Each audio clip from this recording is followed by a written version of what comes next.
Welcome back to Armchair Italy, the podcast where I take you on a journey to Italy without ever leaving your living room.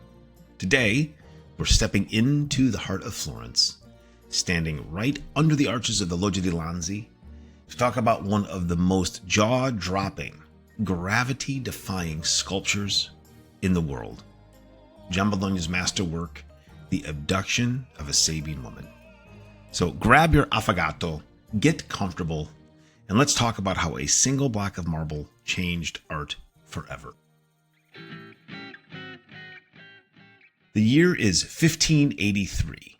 The Flemish-born sculptor Jean de Bellon, better known to history and the Italians as Giambologna, wasn't actually trying to tell a dramatic story when he started hacking away at this massive piece of white Carrara marble. His goal was purely, obsessively technical. He wanted to prove he could carve three interlocking figures representing different ages and genders out of a single flawed block of stone without using a central support strut. When Grand Duke Francesco I de' Medici saw the finished product in Giambologna's studio, his jaw hit the floor. He insisted on buying it immediately for public display. But here's the catch. Public art back then needed a narrative theme.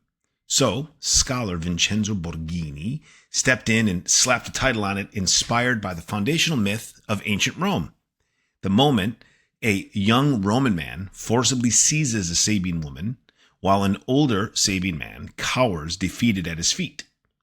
Rome is very important to Florentine history and its identity.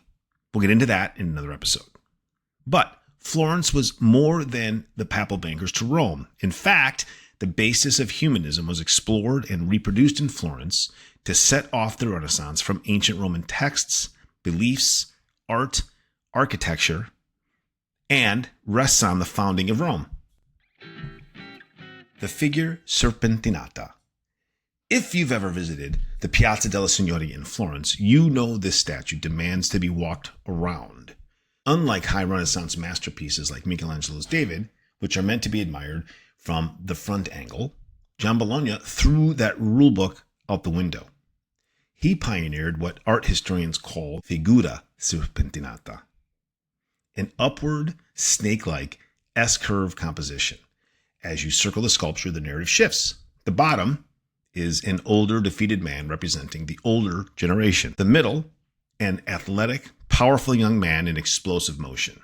At the top, a distressed young woman reaching outward into open space. Carving three intertwined bodies in deep relief from a single block without snapping any extended limbs was an unprecedented technical triumph for late 16th century mannerism. Placed right across from Cellini's Perseus, it became a blazing billboard for Florence's artistic dominance. This statue wasn't just a local hit.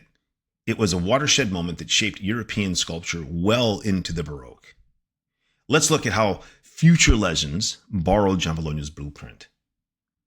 Gian Lorenzo Bernini took Giambologna's twisting verticality and dialed the drama up to 11. Look closely at Bernini's masterpiece in the Galleria Borghese, and you'll see Pluto seizing Persephone, just like Giambologna's Roman captor. Bernini even stole Giambologna's trick, making hard marble look like yielding human flesh by carving Pluto's fingers deeply indented into Persephone's thigh.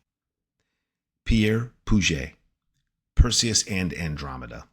Housed in the Louvre, Puget applied Giambologna's swirling spatial dynamics to French classical Baroque sculpture. Before we wrap up, let's talk about the myth itself. Who were the Sabines and how does their story fit into the grand tapestry of Roman mythology? The Sabines were an ancient Italic tribe living in the rugged central Apennines, famed for their rustic virtues, thrift, and strict morals compared to urban Romans. According to legend, Rome's founder Romulus had a major demographic problem. His brand new city was packed with outlaws, exiles, and runaway slaves, but critically lacking women. To save Rome from dying, in a single generation, Romulus hosted a massive festival and invited the neighboring Sabines. In the middle of the games, the Romans launched a coordinated attack and abducted the young Sabine women. Naturally, This sparked a brutal war led by the Sabine king. But the conflict ended in one of history's most dramatic peace deals. Right as the two armies clashed in the Roman Forum, the Sabine women themselves rushed into the middle of the battlefield, carrying their babies and begging their fathers, brothers, and new husbands to stop the bloodshed. Moved to tears, Romulus agreed to merge the two people into a joint kingdom. This integration permanently baked Sabine bloodlines, religious rites, and traditions into the foundation of Roman society, giving us powerful families like the Claudii and legendary kings like Numa Pompilius. However, the Sabine Abduction is only one piece of Rome's legendary origin story. To truly understand Roman identity, we have to look further back at the two foundational pillars of Rome, the myth of Aeneas and the myth of Romulus and Remus. The epic begins with the Trojan prince Aeneas, son of the goddess Venus, who escapes the burning ruins of Troy and eventually lands in Latium, where he establishes a new dynasty by marrying Lavinia.